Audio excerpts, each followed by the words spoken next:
अस्सलामु अलैकुम वरहमतुल्लाहि वबरकातुह।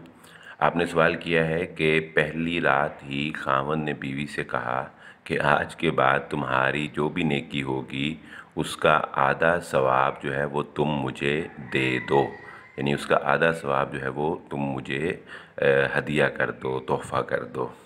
बड़ा ही समझदार ये खावंद है।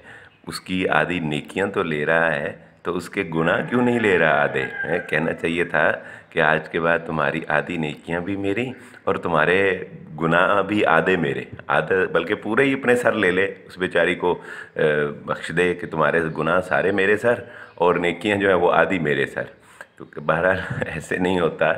देखिए, अल्लाह रब्बुल इज़्ज़त ने कुरान मजीद में इरशाद फरमाया, लैसा लिल इंसानी इल्ला मा सआ। इंसान के लिए वही है जो उसने कोशिश की, जो उसने अमल किया। अमल से बनती है ज़िंदगी, जन्नत भी जहन्नम भी। ये खाक की अपनी फितरत में ना नूरी है ना नारी। तो कोई नेकी किसी दूसरे को कन्वर्ट नहीं की जा सकती। और इसी तरह अल्लाह रब्बुल इज़्ज़त ने फरमाया, वला तज़िरु वाज़िरतुम विज़रा उख़रा। कोई इंसान किसी दूसरे इंसान का गुनाह भी अपने सर नहीं ले सकता, बोझ नहीं उठा सकता। जिसने गुनाह किया है वो खुद उसका ज़िम्मेदार है।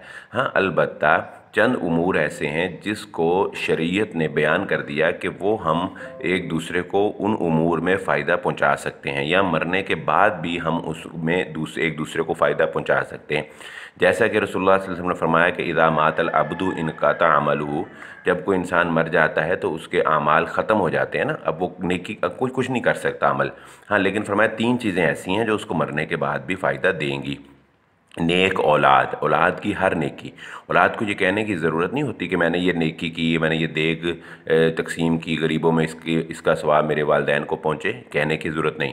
ऐटोमेटिकली सिस्टम अल्लाह रब्बुल इज़्ज़त ने ऐसा बना दिया कि उनकी नेकी का सवाब जो है वो वालिदैन को मिलेगा। और वो भी इसीलिए क्योंकि वालिदैन ने उसकी तरबियत की है। तो बेसिकली अगर देखा जाए तो ये वालिदैन की ही कमाई है औलाद जो है। और दूसरी चीज़ जो है वो सदक़ा जारिया। जो इंसान ने अपनी ज़िंदगी में कोई ऐसा नेकी का काम कर दिया जो मरने के बाद भी जारी रहता है, जैसे कि पानी का कुआं और या किसी मस्जिद की तामीर या कोई भी ऐसा काम। और इसी तरह तीसरी चीज़ है इल्म नाफ़े, यानी दीन का इल्म, किसी को कुरान की तालीम, हदीस की तालीम, अच्छी अखलाक की तालीम, यानी जिसने किसी को अच्छी तालीम दी, दीन का इल्म किसी को सिखाया, तो मरने के बाद भी उसको फ़ायदा देगा। इसी तरह दुआ जो है वो फ़ायदा पहुँचाती है मुसलमान की, मुसलमानों को इस पर दलाइल मौजूद हैं। इसी तरह उनकी तरफ से उम्रा किया जा सकता है, हज किया जा सकता है। तो ये वो चीज़ें हैं जो शरीयत ने अज़ ख़ुद मेंशन कर दी कि ये चीज़ें हैं।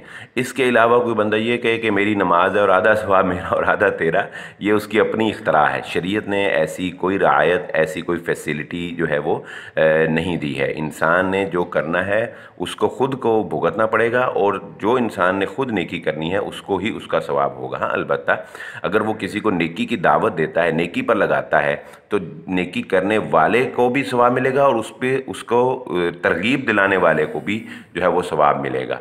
और इसी तरह अगर वो कोई गुनाह पर किसी को लगाता है तो गुनाह करने वाले को भी तो गुनाह मिलेगा, लेकिन जिसने उसको लगाया, यानी जो उसका पेशवा बना, उसको भी उसका जो है वो गुनाह जो है वो मिलेगा। तो बहरहाल ऐसी ये बातें हमारी अपनी इख्तरा हैं, लगवियात हैं, ऐसा कुछ भी दीन में नहीं है। वल्लाहु आलम।